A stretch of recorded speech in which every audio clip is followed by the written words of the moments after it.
Kick us off, Mr. Angry Dad. Guess the fuck what? It is early as fuck in the morning, and you're listening to Out of the Fucking Blank with Robbie.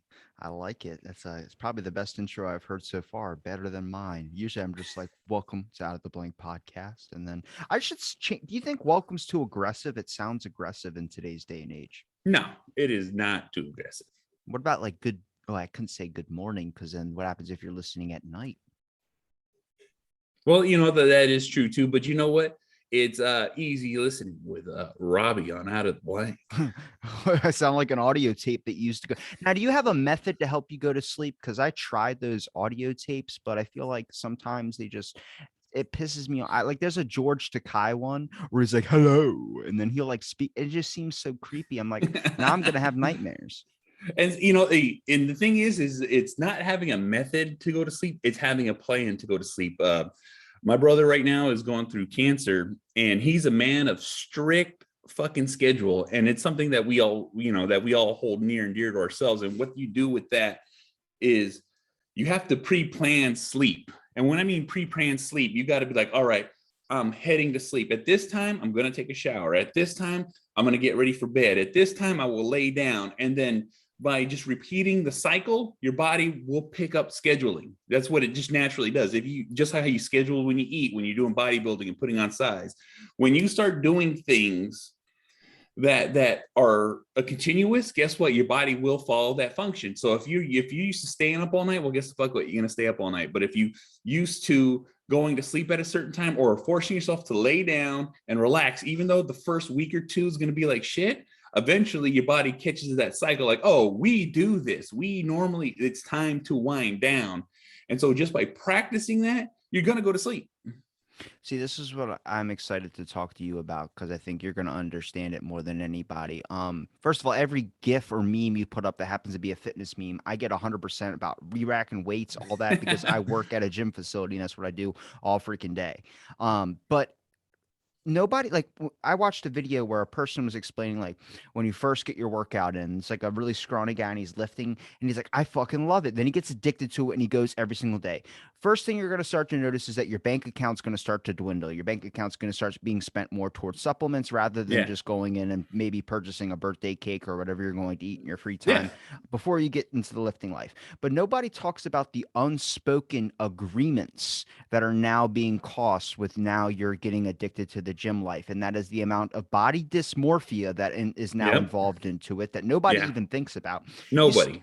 You start out working out like I'm going to impress somebody. I'm going to get in really good shape. I'm going to look sexy on the camera like a Brad Pitt on TV. Then eventually it becomes to the point where nothing is good enough anymore. Everything is, I fucking hate myself, which is a good form of motivation. But like, man, you start to realize like you worked out maybe to get a partner or get a guy or a girl or whoever you're going after. And then now it's like, I need to make sure that I don't hate myself ever. And then you get into this weird fucking unbinding groove where it's like you start prepping with meal times. Your body can be programmed to have certain at 6 p.m. I'm going to watch my stories. And then it becomes at 6 p.m. I have to eat my meal. Then at 8 p.m. I need my snack. And then at 10 p.m. I need to have a little late night thing so I don't go into my body doesn't go into catabolization while I'm going to sleep. And it's like you start to see how like you get these weird tricks into your body. And as much as you know, I have an experiment I've been doing, which I ended up stop doing, which was eating just a can of tuna a day. Now I went from eating an apple a day to eating 3 meals a day, and then to eating a can of tuna, to eating almost nothing, to back up to a can of tuna again. And now I'm eating like every couple of hours, small little like meals and stuff. People don't understand like your body gets in these weird routines and synchronizations with things where you start to realize it's very, very scientific. People think it's just the effort of getting up and going to the gym. That's a very small battle in a large playing field of making sure that like the hardest part's eating every couple of fucking hours. It's like, why am I hungry? I'm in the middle of I'm at work. I can't just stop and pull out a granola bar. It's like you end up becoming the guy at CVS that pulls out a chicken breast and starts eating it. Which is the truth, you know what I'm saying? And here's the funny thing. I have one of my good friends. He's getting ready to go to Hawaii, and he wanted to, get a nice, get in a little bit shape before he left. And he's a smaller guy. He's never really been concerned of muscles. He's always like, I just want to be in shape. I want to lose my gut and I want to just that. But he wanted to dabble in a little bit of working out. So I just been coaching him. And when I mean coaching him, in literally 2 weeks, I doubled his size in chest, arms, and shoulders. And all of a sudden he's in the mirror like, and we get the typical flexing. I got the pump, my fucking biceps. And so it changes trajectory because he's like, all of a sudden, he's like, this is satisfying. Having arms, having muscles is satisfying. And because it's satisfying, he's like, all of a sudden, I'm like, exactly, you get addicted. This is the beginning point of your life now, because now you've gotten a taste of what it feels like to be muscular, and not even like crazy muscular. I'm talking about, he just barely got the roundness of the shoulders, the little bit of the bicep peak with a little bit of vein popping out, forearms, completely, starting to stretch out just from the lifting that we've done. And it's crazy because all it is proper form and technique, nothing heavy, nothing crazy, everything within his abilities. And so now he's like, I like this. And so I can already see the addiction. Like he's going from just having a runner's body to like, I actually like being muscular. And so that's the kicking point off. And I've seen it time and time because I've trained so many people under my tutelage of what I've learned. You know what I'm saying? I'm classically trained in bodybuilding. And because I'm classically trained in bodybuilding, I've seen people go from the extreme of like, I've never worked out to I'm extremely muscular. I eat all the time.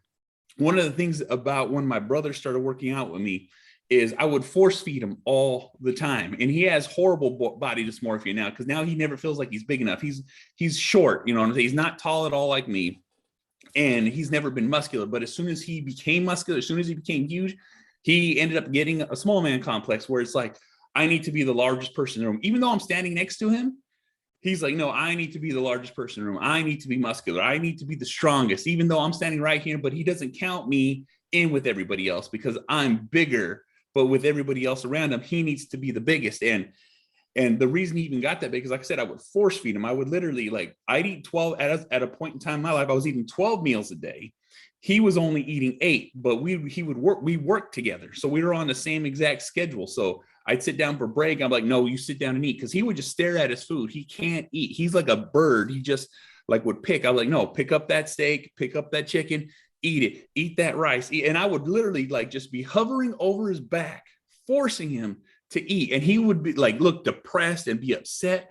But then after he ate, he's like, all right, I feel better. I'm not in a mood. I'm not feeling like shit. And my muscles are fed or satiated. And so because I would force feed him, he got used to being on a lifting schedule and an eating schedule. And because of that eating schedule and that lifting schedule, he just became massive. And it's just funny as hell because, like you said, when you say body dysmorphia, people don't understand is when you hang around bigger people, muscular people, and you start getting into the fitness industry, the average person is not the person you compare yourself to. You compare yourself to the apex person, either in your gym, in your group, or the things that you see in these bodybuilding magazines, powerlifting magazines, you know what I'm saying? All these different, internet people, that's the people you start comparing yourself to. And because they are doing what they do, it's hard to get to that level. And you never see yourself at that level, even if you get to that level. It's always like, you ever see that meme where guy was like, oh, I wish I had a car. Well, the guy was walking and the guy's like, oh, I wish I had a bike like that guy. Oh, I wish. And then at the very end of the meme, it's a guy in a wheelchair. Oh, I wish I could walk. The guy who started off the transformation, because that's what it ends up being. That's what honestly it always ends up being is we all end up getting, some sort of, body dysmorphia, body, not acceptance. That's what it is, because we can't accept anything else. We all love to be physically fit because it's what we see. It's what's in the movies. It's what's in magazines, internet, social media. I post this stuff all the time, but it's because everything I post and all these funny memes, they're just tropes that are true. You know what I'm saying? It's the craziest shit in the fucking world, There's something primal about it for a lot of people where it's like you're going to be able to attract a mate in a certain type of way. Yeah. Now, if I say when you get angry, do you feel stronger?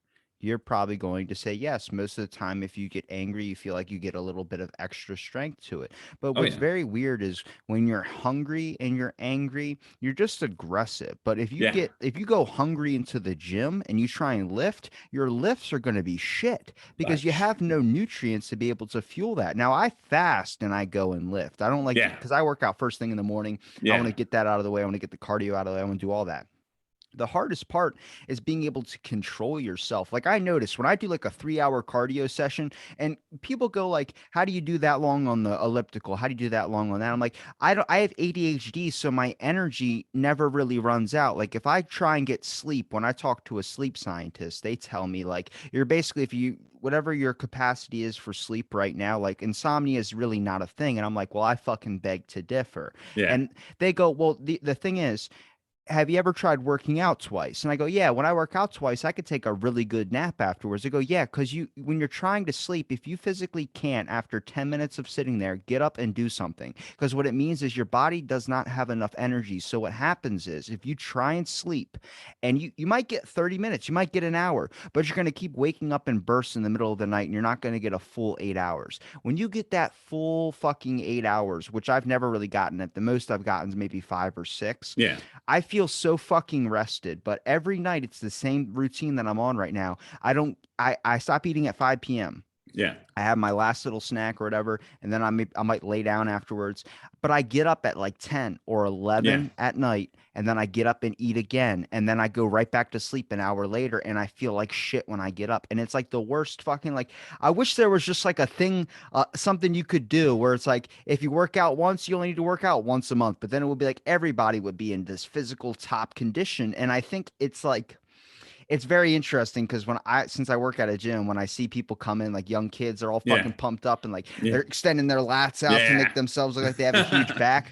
And then it's like, oh yeah, I can see you're working out and you have that new vibe where it's like, okay, you're trying to impress a bunch of people and seem like the biggest in the room. It's like Yeah. peacocking. And then when you see the big, massive dudes that are like 6, 7 years in, they're just trying to get their fucking lift in. And if anybody's in their way, they want to crush you. And I was like, yeah, Yeah. because they're past the point of trying to impress others. They're at the point where their own head is so much in their own way. That's all they're fucking focused on. Where I'm like, this is the weirdest family I've ever been a part of where I've actually felt like when I eat a meal and people go, that's so weird you eat like that. I'm like, but when I eat around people in the fitness industry, they're like, yep, I get it. And I'm like, Yeah. That's acceptable. oh my God, it feels so good. It's like a giant relief off my Oh yeah. chest. I'm like, I feel like I'm a fucking like, I need to be in a mental hospital. They're like, no, that's normal for us. I'm like, all right, thank Yeah. God. And see, and that's the craziest thing is like that normalcy that we get from them because a lot of people don't understand food is fuel, and that's just what it is. A lot of times when you're trying to get to a certain physique, a certain level, we don't eat for taste. We eat for exactly what it's for. This is the energy, this is the fuel, this is what's going to make my muscles grow, this is what's going to help me pump the most blood in my body to fill the muscles that I need. And it's a difficult thing, but it's never accepted because it's weirdly frowned upon. It's okay to eat a cheeseburger, it's okay to go to McDonald's, it's okay for anybody else to eat like this. But once I want to eat plain rice and chicken and some fucking vegetables in a container that I made at home, I'm a fucking freak. You know what I'm saying? Well, it's like the weird thing about like I think you posted up the meme I saw, which I agreed with 100%, and that's what our moms think are healthy and what older generations think are healthy is like a dad bod, and then what we think is healthy is like ripped with abs. And it's like Yeah. if people like when you look at bodybuilding competitions, you say holy shit. But if I recommend anybody out there listening, the most, and just to you, Ben, because it's just me and you talking, Yeah. but Ronnie Coleman's fucking documentary, Oh, it's great. it's he was 0.3% body fat. That's less Yeah. than 1%. Like Yeah. that's fucking, and he was like 300 something pounds. He's got major issues. If you really want to watch what the gym is a fucking a peak physical specimen is Yeah. his whole rise and then all the effects he deals with afterwards. I'm 23, but my fucking back, I have a slip disc. There's so much like where you look at older generations that come in, you're like, how is there a fat trainer? It's like, because eventually it becomes like I've done done this every single day, you can only keep it up for so long, where eventually it's like, I work out, I want to stay healthy, and that's all Yeah. that really fucking matters. If you're not Oh doing yeah. which I think is weird about competitions. I was like, why do they only spray paint their body now? They used to spray paint their whole entire like face and everything. It's like, oh no, because you can't do blackface, but they don't mind if you do black body. I was like, Yeah. that's Well, fucking weird. they call it chocolate body now. That's the fucking nuts. But it's crazy because, like I said, I've been to quite a few bodybuilding competitions, and it's as bright as the lights are. It is true; it washes you out. Because I've seen people go up there and just like just playing around before the show even got started, and they're up there flexing, and it's like they don't even look the size they look when they come off the stage, and so they definitely have to darken up to get that look. But it's just so crazy. And that documentary about Ronnie Coleman, you can see the effects of what he was doing. And when we say Ronnie Coleman was the apex extreme of the sport, because he was doing things nobody was considered doing. Everyone was lifting heavy and doing heavy things, but Ronnie Coleman took it to that level where it's like he was squatting 800 pounds and for reps. And he even said in his documentary, he's like, I could have got 2 more. I should have did 2 more. That was his biggest regret in his life, is I should have got 2 more. I felt something in my back, but I should have got 2 more. And so that just lets you know, like, that's the kind of dedication it takes to get that large, and why he was the king for so long. And, and the thing is because of those years and because of the beginning parts of bodybuilding, it's morphed and changed because now the physiology is so much different. You know what I'm saying? Everyone's doing these light weights, high reps, but then it comes to find out, look, if you do high or heavy weights, as heavy as you can do that's safe with moderate sets, you're going to get huge as fuck, because that's what requires a change. It's just micro changes that can grow, because people had to get beat up to learn what we know now in just in the industry alone. You know what I'm saying? It's so crazy, like how far it's came.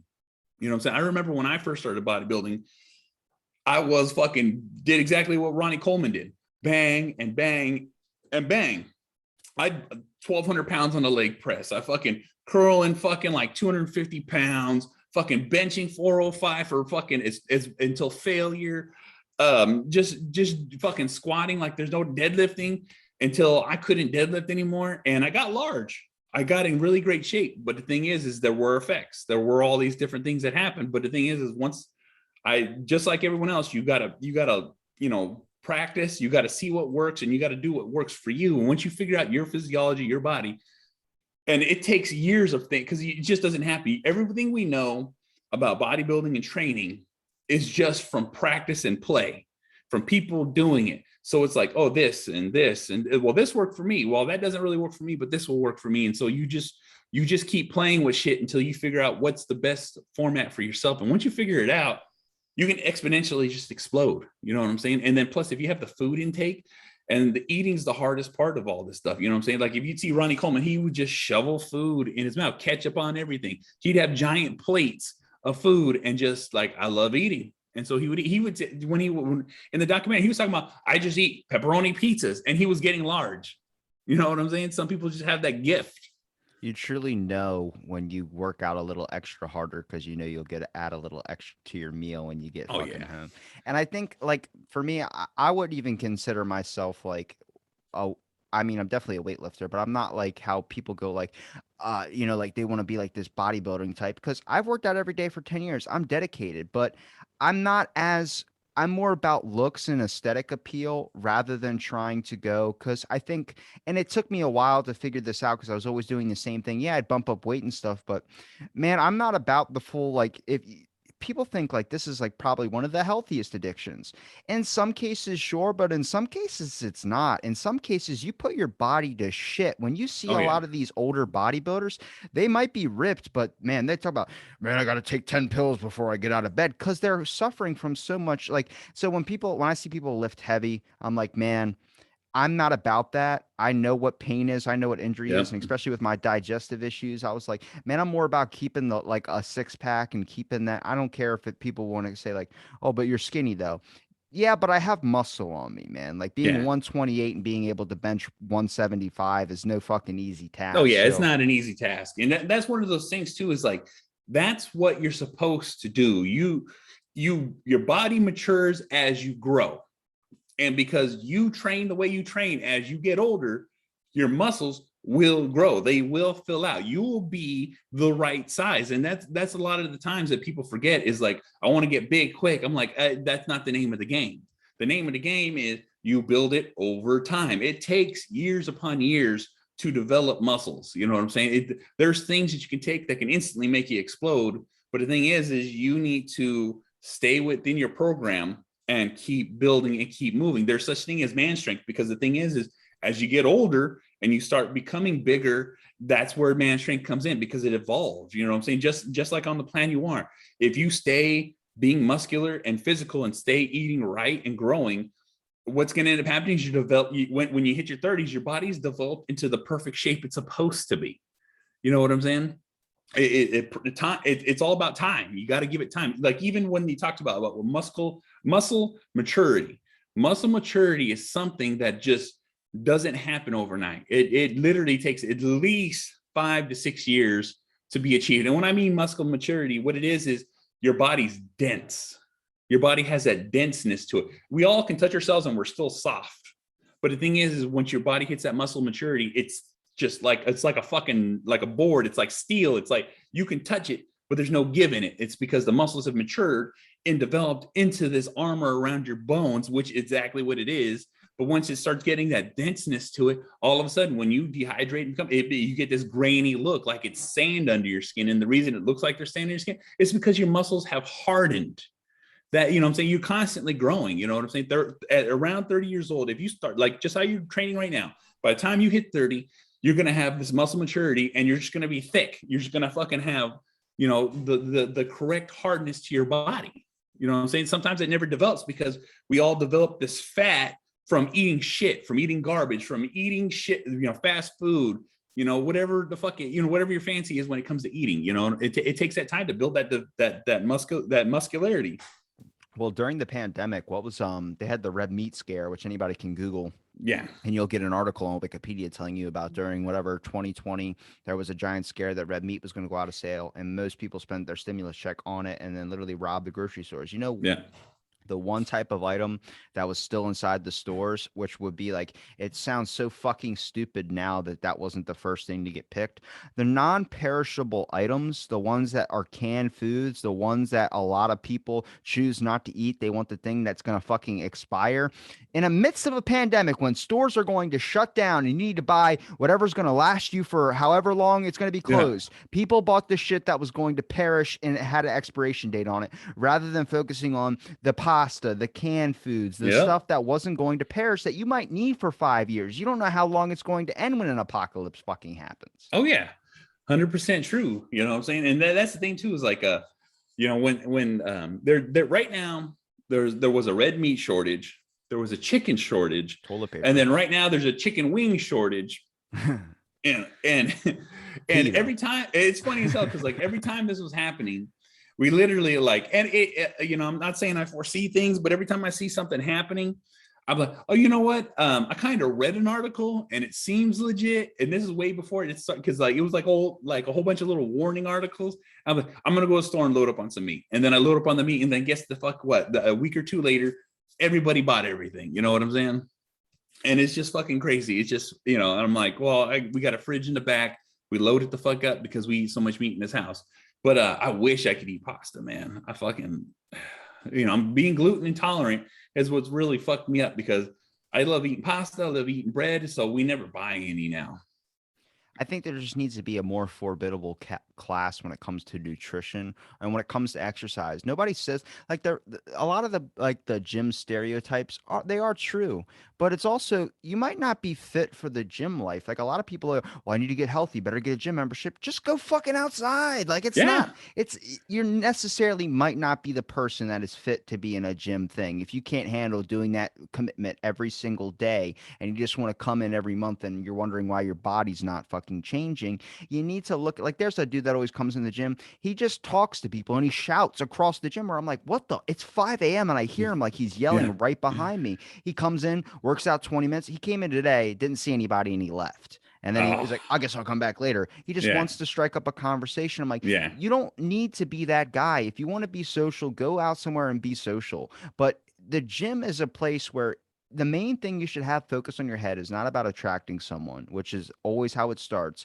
but Yeah. it's about maintaining who you are physically, maintaining who you are mentally, because it is a mental break for a lot of people. Yeah. And I think you need to find that in anything you do, and anything you do like that, you will succeed. Now, I'm not trying to turn this into a motivational thing, but I'm just looking around the world and walking around it as well too, and noticing that like it seems like we just like there's the wind's taken out of the sails, and I get it because pandemic and all, but Yeah. we gotta move past it at some point. But everyone wants to focus on like society, for instance, wants change, but it's not doing the necessary steps to do the change. Like we complain about things that are happening overseas, but we're not even caring about the people that are in this place that we live in. So you start noticing like it seems like everyone likes the bravado and like the speech of saying, I care about people. But then when the time comes and they're, would you like to donate $5? I can't do that. It's like, Yeah. well, what are anything that words are? Words are things that are very, very hurtful, but are they helpful in any sense? In some capacity, sure. But how do people use them? Not in that capacity. Yeah, which is true. And getting to the part of like, someone starting out, like I said, if you take a walk around, walk a block, walk 2 blocks the next day, walk 3 blocks the next day, and then all of a sudden, guess what? Run that 1 block, run that second Better block. have that fucking Yeah, mask on. exactly. But the thing is it's starting at a point and then understanding what you're capable of doing. Because when you start at that point and you keep moving, it just builds and builds. Here's one thing I always do, and I constantly have people reach out to me and they're like, "Hey, I want to get healthy," and I'm always down to help everybody. Everybody, I don't give a fuck. I will physically or support anybody that needs help, that wants to become healthy. So one of the number one questions I get is, Ben, can you help me? I'm like, yes, I will. Can you give me a meal plan? I'm like, yes, I have a generic written out meal plan that I literally hand out to everybody. And it's just a basic meal plan. It will help you lose weight. It completely explains how to eat breakfast and 6 meal or 4 meals after that. So it's 5 meals a day. It even has instructions on how to drink a gallon of water. And then I hand this to people. I'm like, look, if you can do this for a month, come back, and then I'll write you something that is specifically to you. And the reason I do that is because of how simple this one is. If you can physically and mentally handle this, do it every single day, you are going to lose weight and be a different person. So when that 1 month comes over, and then I give you something that you can find that's fine-tuned, that's a little more intricate, and if you can handle that, that lets me know that you're ready for this plan and that you are set dead center of getting healthy. You know what I'm saying? The first one, it looks like a lot, but it's literally just a few meals a day, how to cook it, how to prep it, what to use, how to season, how to feed your body, and to put you on a scheduling. And when you get on this scheduling and you're done and you show me and like, oh my God, I've lost all this weight. And I get the big, thank you. I'm like, here's what you need to do now. And this is the one that's going to teach you how to lose all the weight, not just some of the weight, all the weight. And like I said, I've only had maybe 2 people actually come back for the second thing. And I've given it to hundreds of people all the time. People DM me, they message me on Facebook. I'm like, here, try this. And if you can do this, trust me, you will be the new you. And then once you hit that little, I did it, bam, now you're going to get peeled. Now you're going to change. Now you're going to grow into something that is different than what you want. You know what I'm saying? I think there's preconditioned programs that we're now paying for. Mostly older generations telling you need to finish everything on your plate. And now, whenever you go to a restaurant or you go out anywhere, you finish everything on your plate instead of thinking of the idea of taking it home. Necessarily, you might not go back to it, or it might just go out and get thrown out. But Yeah. it's the idea that you need to finish everything that's in front of you. And now it's seen as a task. You need to complete the task. The task is breakfast. The task is lunch. The task is dinner. The task is whatever food gets placed in your way, even if it's dessert. And Yeah. sadly, it's how we get into the shape that we're in. I mean, a lot of people, it's not necessarily like, are you still hungry? No, but it's in front of me. It's like, yeah, but that's like, you pick what you want on your plate. Like, I always pick less than what I need, even though and it's the worst idea to go to a grocery store when you're Yeah. starving. Big But time. it's about like you need less than you think you do. And I think like for now, for instance, like I'm gonna run out of coffee probably in the next couple of days. Now, when I went to the store, I had the option to be able to buy coffee, and I was like, you know what? Honestly, this is what, maybe $10 for a giant thing of coffee I buy once a month, and then I gotta Yeah. buy coffee syrups with it. So that, what am I? I would be saving maybe $25 a month if I don't even get coffee. So I go, okay, well, when I'm out, I'm out. And if it sucks and I start jonesing for it, I'll get through it, because I used to have a craving for bread all the time. I used to eat Yeah. white bread and butter like it was Uh, fucking nothing. And then uh, I haven't had it in forever, where I'm like, oh, you could use a cabbage leaf to be able. And here's the thing that I heard of. Are you actually hungry, or are you just bored? What you have to do is just envision an apple, like a red apple or whatever type of apple. Could you eat that apple? Most people are like, I don't think I could eat an apple. Then you're probably not hungry. You're yeah. probably just fucking bored. And then I've been thinking about that now. I'm like, am I hungry? Like right now, haven't had breakfast, haven't had anything. I've been fasting for about 12 hours now, and I've worked out. So my body's like, are you hungry? I'm hungry, but could I eat a full apple? Probably not. Just the carbs after that gets set into your bloodstream and you feel it, your muscles feel a little bit heavier and thicker. I don't really like that feeling. I like what I'm feeling right now. Like after a cardio session, the muscles are dropped down. Like when I do 3 hours of cardio or something, Oh yeah. the next day afterwards, I try and bench. My muscles are popping and clicking because they're fasted, and they haven't been. They had a hard session where it's now recovering, and now I'm trying to kick it in with some muscle stuff. I feel the burning. I feel the Yeah. pain immediately. Yeah. See, I grew up in a household where if you didn't eat, you didn't get anything. That's just what it was. Growing up, it was me, my grandma, or me, my mom, my grandma, my two sisters, my brother, and then usually about five cousins. We all lived in, and two uncles in a two bedroom duplex. I've lived like this my whole life. I've shared a room with five people almost the majority of my life. And with that, when dinner was made, if you did not eat, you didn't get shit. So you had to eat. So like we weren't scrounging. We were never starving. We always had food. But the thing is when dinner was made, it was time to eat. It was time to feed. You know what I'm saying? So like I'm so, just like how he said, you get accustomed to eating everything, and so that's one of the things why I always say why I got so big is growing up is, and when it was time to eat, I'd eat 2 or 3 plates per meal, whatever I would eat. And like I said, not everyone would eat. Everyone would have these small portions. Like, no, I just fucking consume. And then I would drink a gallon of milk every day until I probably till I was at least 18. Every day, a whole gallon of milk. Half in the morning, half after school. And doing that, just like I said, I'm conditioned to always eat everything. You know what I'm saying? I always feel like I have this insatiable appetite where like I sit down and I eat, I got to eat it all.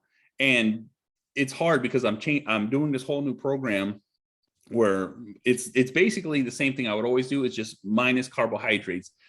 And because I'm minusing these carbohydrates, I thought I was going to feel like shit, but I don't. So I'm eating all these small meals. So it's heavy protein, heavy fat, low carb, and then 8 liters of water a day. Do you And got so it's dinosaur all, shits? Is that's gonna cause oh yeah, yeah, dinosaur yeah, shits? yeah. Now it's how it goes. But also too, this is something I'm accustomed to. You know what I'm saying? When you eat food like this, it just is what it is. But the thing is I think the last time we talked, Robbie, I was 340 pounds.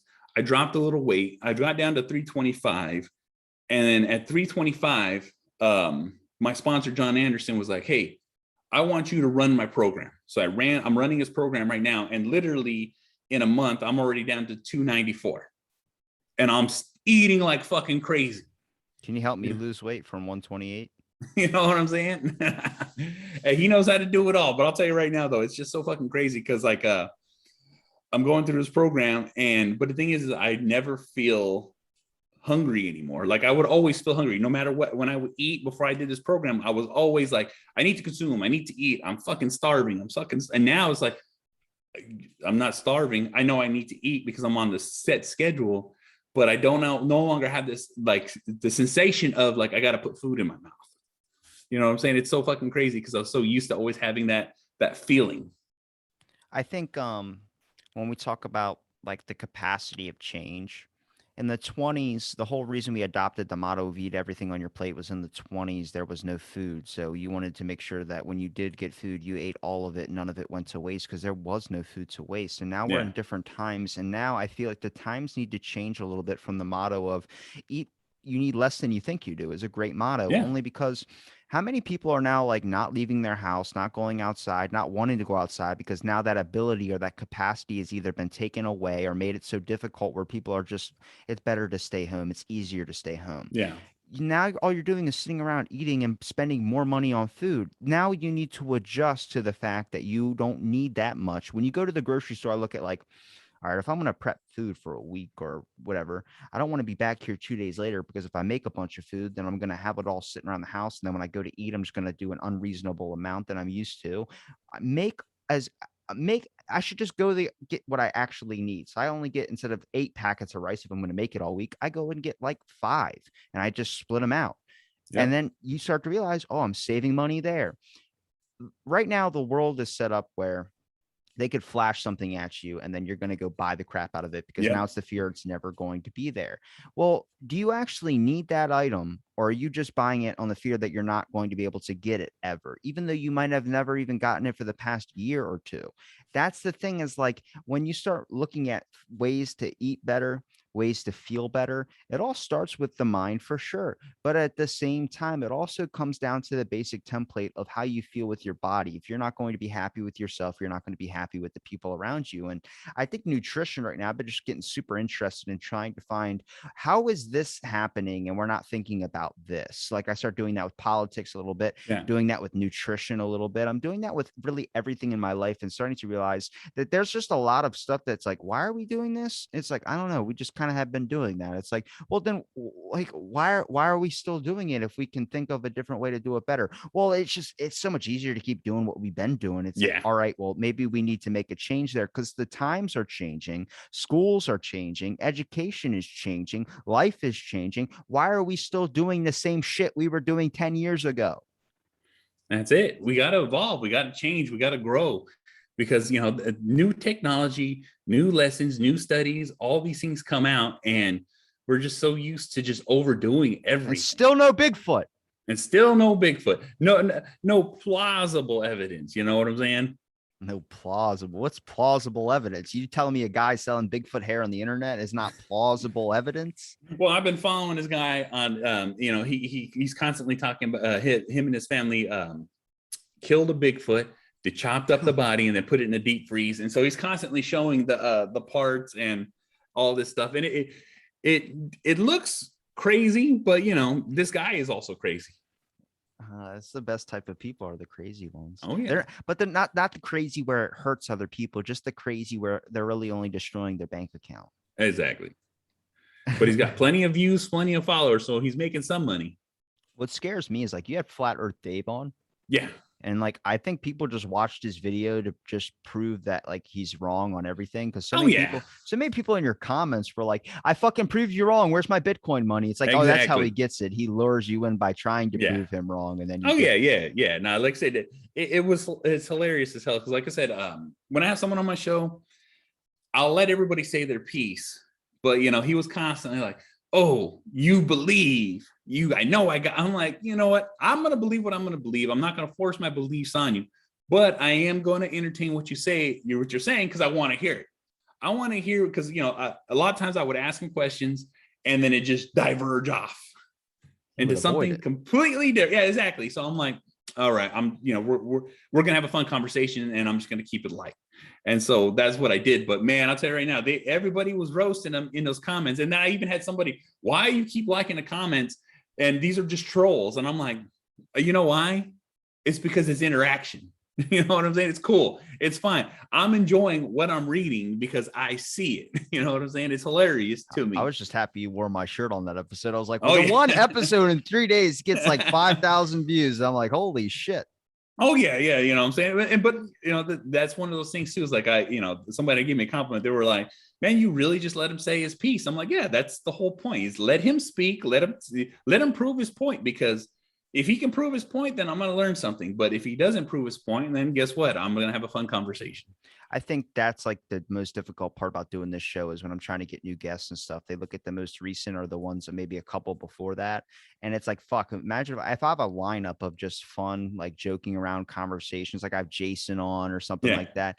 Then it's like, you're really not looking at, like, most people want the professionalism, but it's so hard. Like for me, if somebody wants to believe the Earth's flat or that someone wants to say it's not, I don't really give a shit, but I'm going to have a fun ass fucking conversation about it, because I think that's the whole point of life is like, we spend way too much time trying to be worried about our image when I think the only person that really cares about what we think of our image is us. And man, it's just so difficult because now everything today is like trying to find a slip up of somebody to be able to take them down. And I think Rob Lowe, his podcast on Joe Rogan, I was listening to it again, man. He was talking about, he's like, who wants to be fucking famous today? And I'm like, that's the objective goal for a lot of people, is to at least make it so they don't have to pay bills and shit. Yep. But he was like, man, his show was 62nd in the rankings of like when there was only like 62 channels, and he got like 18 million people watching him. And that was known as a failed show. It's like the top show, Big Bang Theory, only got 1 million. And it's like, you start to realize like everything takes a new form. It's all going to, I think, the weirdest thing now is like people are starting to head off of social media a little bit. Like you hear a lot more about people taking days off or limiting their usage on it, where I'm like, if they start camping again, they're going to make a camping fucking app where they're like, bring your camping companion. And then you get that and stuff of that. So, I mean, I see Xbox coming back too. I just started playing games again and I was like, holy shit, it's been 10 hours. Like you start to realize like I get sucked into things like that. But I'm wondering what like the next year is going to hold. What's going to be the new changes? What are the new social media apps that are going to be developed? How are they going to bring you back in? Like TikTok, for instance. I know you're a big proprietor of TikTok. That I am. Now, did you know in TikTok, when they first get you onto their app, they get your first videos, they highlight them and they spotlight them. They get a bunch of views. And then you think, oh my God, I can keep getting more views and get really popular. And then you start to see it dwindle down in some of your videos. They did the same thing with podcasts. They tell your podcast is like rank this, rank that. Then you really start to check up on it after like a month after doing it. And they're like, why am I not getting spotlights or highlights anymore? It's because you're already into their app. You've bought into it. It's like having the cell phone. You didn't care about like it needing a cell phone or needing to text back every couple of seconds or check your social media apps until they lured you in with it. And then you got addicted to it. And now they got you by the fucking balls. Yeah, that's it. You know, and that's one of the things I get lost in social media pretty much all day, but also too, you know, I use it as a tool. So it requires me to constantly be on it. And the reason I'm constantly on it is because I'm trying to get content, trying to create content. And I'm always constantly trying to add stuff. You know what I'm saying? Trying to see what's new, what's the best, what's going on. And because I spend this much time into it, that's why, like, you know, the popularity of my Instagram and, you know, TikTok, you know, like when I first started doing it, and I really just did it because my wife wouldn't stop sending me TikToks. And so I started using the TikTok and I'm constantly just watching shit. And then once it figured out what I like, you literally lose track because their algorithm is so on point. So on point. I could literally sometimes I feel like I can have a conversation and my phone's listening to me and TikTok's like, oh, we got a video for that. And then they show me the fucking video. And so I started doing my TikToks and started making my TikToks, and all of a sudden just, you know, like it starts off real good and then it dwindles down. It starts off real good. So it kind of piques you every so often to keep creating content. You know what I'm saying? And then same thing with like Instagram, you know, like I finally got, you know, monetization on my videos. So now my videos make ad revenue, and that's just not off my ads. That's just whatever they place before them. Same thing with them pushing, like all of a sudden I got another small push this week from whatever they did, to where now I'm getting the ads that they were putting up are now getting up again. So I think I've hit the fluctuation again in whatever I'm doing. And then like even with the Instagram lives, they started like, hey, the Instagram live has never been my thing. I never really wanted to do it, but they started paying me to do it. And so now I'm still not really doing it because it's still not my thing. I tried to record a podcast while I was and Instagram living it, and I'm like, it's still awkward to me. It doesn't feel, you know, I like just to create my content, edit it up. And when I mean edit up, add my front, my end, and all my fucking pictures, and then I send it out in the fucking ether. I just wish YouTube would fucking, you know, figure their shit out, because like I keep constantly having issues with them, because like I have the hardest time uploading content and then the content staying. And then all of a sudden I'm like, what the fuck? Why did it delete? And so I have to re-upload it. It's just fucking insane. You know what I'm saying?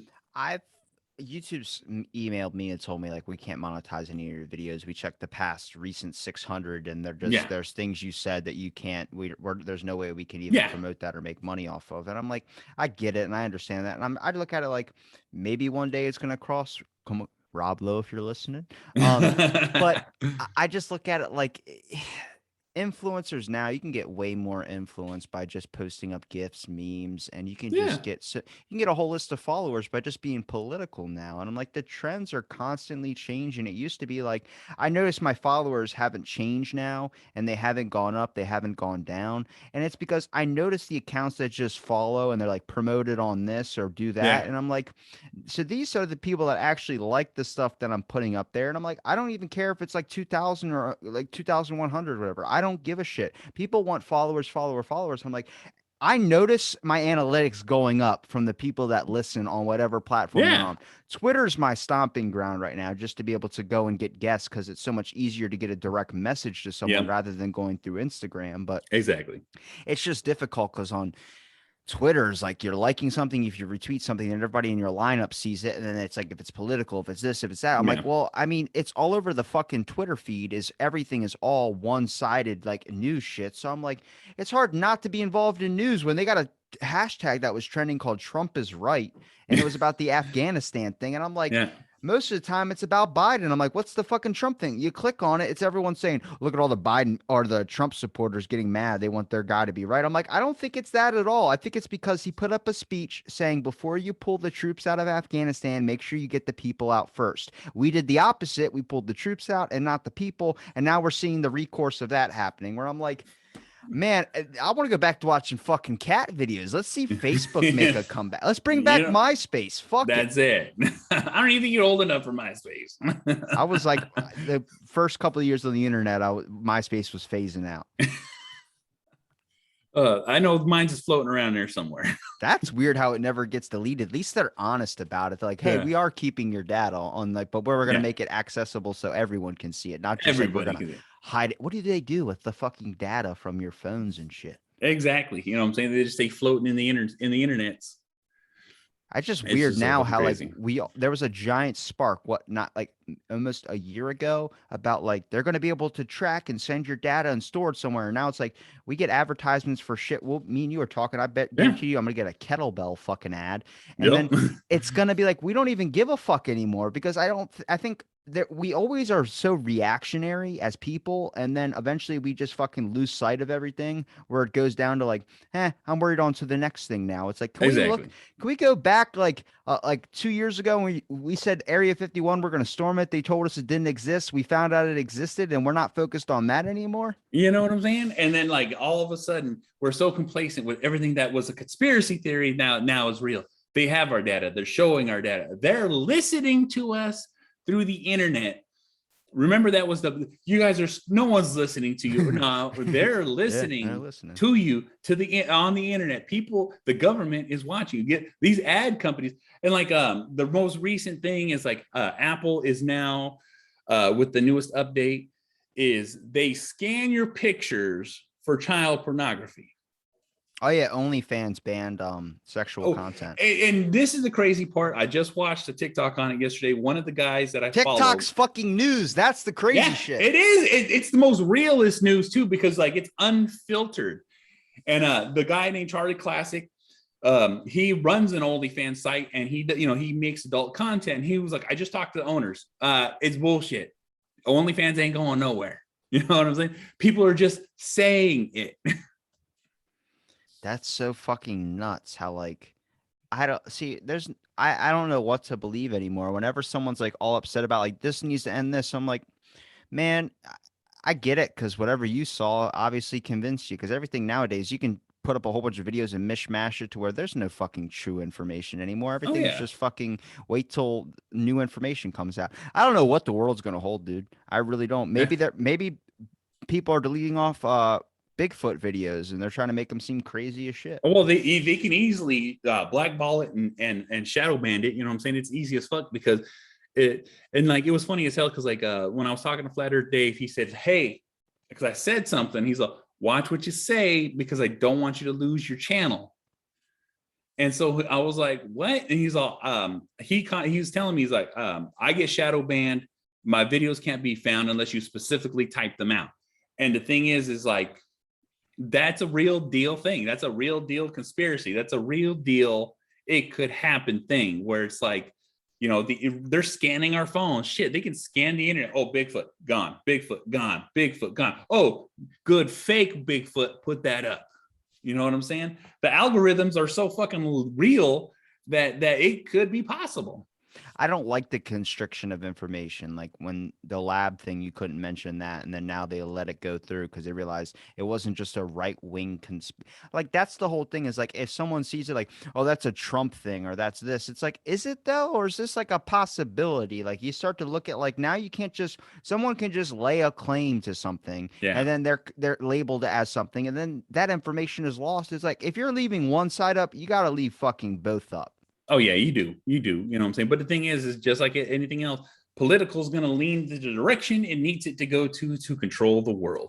And because they lean in that direction, guess where everyone else is going to fall in that direction. Yeah, I think there definitely needs to be new terms and services when it comes to the idea of how powerful these fucking companies are now and how much we've let them into our lives, that we've literally led them they let our minds in a certain direction. Like there needs to be a class on communication with social media apps. I mean, kids are going to be able to navigate it more than anybody. I mean, all of us were kind of just along for the ride, but like newer generations are going to come up and notice how it all works and things like Yeah. that's what's going to be interesting is that if you change the content, if you change the variety of whatever information processing out there, then humans are going to adapt to the new variety of information processing. Hopefully we can just get all the information out there so we're adapting in the proper way, not just adapting and be like, well, we all forgot about this. It's like, yeah, no shit. We didn't even know that was even happening. Nobody knew that they were selling your data at first. And now you start to Yeah. realize they are. Yeah. And it's worth money to them because they can constantly pump the ads that we need to see for the shit that we need to buy, or they can fucking use that data to really fucking just fuck everybody. Because the thing is this data is so important to the world that it's coveted by these companies. You know what I'm saying? It's like we need to pay for it. They literally pay social media people. All right, here's whatever set amount of money we get this amount. This yeah, exactly. We get all this much fucking this data from you to fucking start fucking compiling profiles on each and one of us. You know what I'm saying? And that's the crazy too. Is like, can you imagine the amount of storage that these people have to create in the internet to be able to create a specific profile per person in this world? How many people are on the fucking internet and how many profiles Or are actually fucking made? bots, bro. That's the weirdest. I've been checking on Twitter. I'm like, there's a lot of people with blue check marks and they have like a basic 2,000 or 3,000 followers. Yeah. And it's like, there's no 3,001. There's no 3,002. It's exactly Yeah. that number. And I'm looking at it, I'm like, I know a lot of people. I know famous people. I know Yeah. political figures too. But I look at like, maybe it's because the world's so vast. I don't know that this person exists, but I'm like, there can't be this many fucking. So you Google search their picture and it Yeah. pops up a whole nother fucking dude. And I'm like, Yeah. what the fuck? It's fucking crazy out there, bro. It is What's fucking nuts. oh my, I'm scared for the children. Well, you know what though? Kids nowadays are getting very, very more in tune with the internet, and so they have a much better way to control it and navigate it. But the thing is it's going to get to a point where people are going to start fucking screwing the internet over. You know what I'm saying? This internet bubble will eventually pop, and when it does pop, it's going to backfire on everybody because everyone that has their finger in the jar is going to be the ones that get it. Well, it's not fixing in the ways we need it to be fixed. Like, why is there still an issue with old people getting scam calls and then donating or giving away their social security numbers or their bank accounts or sending their money thinking that they're helping a family member? My great grandfather, before he passed away, got a call from a guy and he thought it was my dad. And my dad was, or the guy was impersonating my dad saying that, hey, I'm your son, Robert, Yeah. and I'm in jail. I need $3,000. My great grandfather lended him that money. And then my dad went to go see him and he was like, when are you ever going to pay me back for that $3,000? Well, my great grandfather died, and my dad's like, oh, man, that's what he fucking thinks is I still owe him 3,000 fucking Yeah, dollars. And I'm like, that wasn't even you though. He goes, he doesn't know that, man. That it's yeah, so fucking. I don't even know half the time. I get a message or something, someone hacks your Facebook profile, and there's nudes of you on the internet. I didn't even ever send nudes out, but I was like, oh fuck. And then like you start to realize they get you, and it's fucking crazy how we're not targeting that stuff, and what does get targeted is just people speaking their opinions, joking around saying, oh man, I'll have to hit you in the back of the head for that one. And it's like, nope, now that you're banned because you have now threatened assault on another person's life, it's like, I get it. You don't want people to say something like, I'm going to beat your ass in school or whatever, but you're yeah. not fixing that. they're No. they're able to change lettering and be able to put it up on the post where you see like Yeah, some of the letters are capital. Like, why is the middle of yeah, the letter capital? It's like, oh no, they're trying to hide from the fucking censor. exactly. It's exactly what they do. They're always hiding from the censors. Yeah, there's ways around everything. You know what I'm saying? And it's just once you figure it out, you just go with it. I used to think we were leaving a record when we podcasted for future generations, or we can look back on it 3 years from now. Yeah, Who's to say all of it's not going to be banned off the internet just for the idea of freedom of speech is no longer exactly. freedom of speech?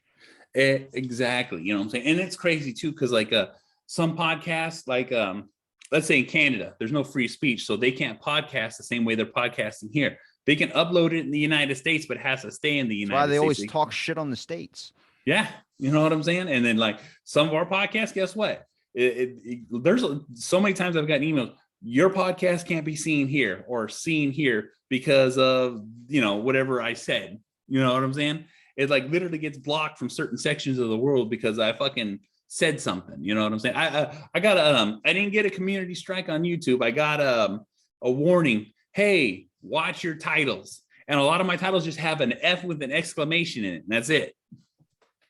See, this is my thought is that I consider it an insult, not the fact of like they're trying to block harmful information possible, but they're looking at people as too stupid to decipher what the truth could be. They think that you're going to be like, "Oh, well, aliens have touched down and every government person's an alien." It's like, "Oh, there's probably people that believe that, but they don't let you keep that information up there." Like the reason why I think they haven't killed Alex Jones or suicided him was because he's so crazy. They've already labeled him as a nut, so they don't need to. If they kill him, then definitely you're going to be looking at them like they fucking killed that Yep, guy. that's exactly it.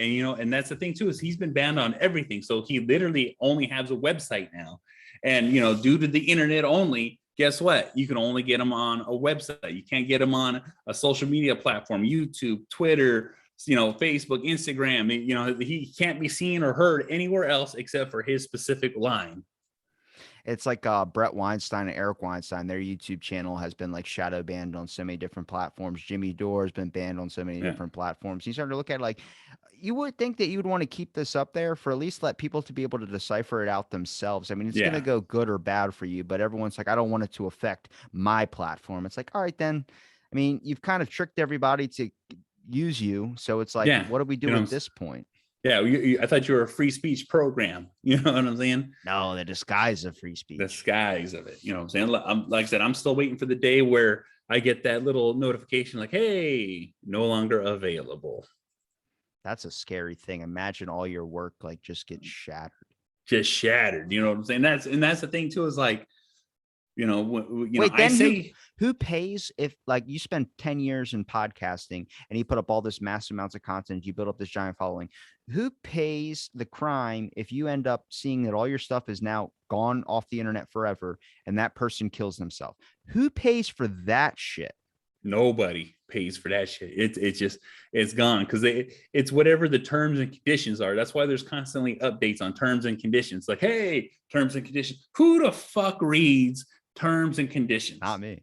Exactly. Except move on. You know what I'm saying? And that's the thing, is whatever's in the terms and conditions, I fucking blatantly said yes and moved on with my fucking day. You know what I'm saying? There's only terms and conditions I ever really see is when I'm on like Teespring, for instance. So a lot of my Teespring donations were going to like a GoFundMe for a past guest. Yeah. And then now they're updating their prices where now all my prices, they had to take all my designs off and I had to go back on. And I was like, why are all my designs gone? They're like, well, we changed our pricing. So now you're making negative money. And I was like, okay, so how do I fix this? Well, you need to update your pricing. I'm like, but charging $25 a tee is leaving me with zero. It used to be 20 was leaving me with zero. I was Yeah. okay with that. But now you're costing now $30 to make a profit off a shirt. Now you're not pushing sales. Well, you could Yep. use this beta app that we have discovered where they'll advertise for you and they'll get you people. I'm like, oh, Yeah. so now I have to pay you Yep. $5.99 for that. It's like, oh, That's now you it. found a fucking way. That's it. You know what I'm saying? That's one of the reasons why I went with T Publix, because it automatically adjusts it. And then at least twice a month, there's a sale. So a lot of times when those sales come, I'm like, hey, if you want to buy a shirt, just wait for the sale. Cause then you get 33 fucking % off. I don't give a fuck if I get anything. It's just getting merchandise out there. You know, one of the things I've been trying to do is a fucking Amazon fucking merchandise store, because I want to get overseas. And fucking, I can't, like, they're like, I literally have the store, I have the website, I have everything, but there's like no approval yet. And I've had it for like a year. I think I'm gonna have to start making a T Publix. What is it hard to transfer all your stuff from Teespring over to T Publix? No, because just like on Teespring, you just upload your image, and then it gives you the ability to adjust it on the shirt if you want. And then you have, you know, the hats, pillows, coffee mugs, you know, phone cases, buttons, stickers. It does everything just off that site. It literally has all the merchandise. And then you have the, you know, the ability to pick multiple colors that people can pick from, or you like just the basic colors, or baseball shirts, or hoodies, sweaters, jackets. You know, they have a sweat. I'm trying to think of one of the other stuff that they have, but you know, they have a whole list of things that you can just place your images on. And when you place your images on, they come out good. My coffee mugs come out real good. The shirts come out real good. The one thing I loved about the shirts is like the pad, like I always get the tri-blend, and it feels so good. So it doesn't have like this like rubbery feel on it. Or when because I constantly wash my shirts because I sweat through them, and so they don't peel. Yeah. I used to try and make my shirts. I only pick the comfort or the premium tees because they're the most comfortable. Yeah, we'll say that on T Publix, you can pick whatever one you want. You want to buy a $20 shirt, guess what? But you can buy a cheap $20 shirt. But if you want to buy the premium brand, guess what? It gives you the ability for the person to pick what they can afford. 20 is cheap. What? Yeah, 20 is expensive. This is a $1 shirt from Dollar Tree. Yeah, but when you got your image on, it's a little bit more different. And then plus, you know, just like Teespring, everything's printed to order. Can I make? No, I can't do that. I was going to do Mark Zuckerberg shirts. Well, you can't. Hey, if you go on T Public, everyone's making knockoff shirts of knockoff shirts. Nobody's creative anymore. No, they're not. What do we do? TikToks are creative. They're the best platform for creativity, and I hate TikTok. At the moment, it is 100% true, and it's so fucking crazy that because like they just recently added 3 minutes, so like a lot of times people just post clips of TV shows and movies, and then I'll watch it, and I'm like, I've already seen this. Why am I watching this? And then I flip to their page and watch the next scene. It was just like any other app, they drag you in by making your eyes addicted to something where you're too lazy to move your thumb a little bit to move off of it. Yep. That is the truth. Well, Ben, it's been a pleasure. Where can people find the Angry Dad podcast? I'm the Angry Motherfucking Dad. You want to watch my shit? IGTV, YouTube. You want to listen to it? Spreaker, SoundCloud, Stitcher, Spotify, Google Play, Apple Podcasts, Podbean, SoundCloud, Deezer, iHeartRadio. This motherfucker's everywhere. You can easily fucking find it. Rate, review, like, subscribe, all that bullshit. I really appreciate it. And you're listening to Out of the Blank.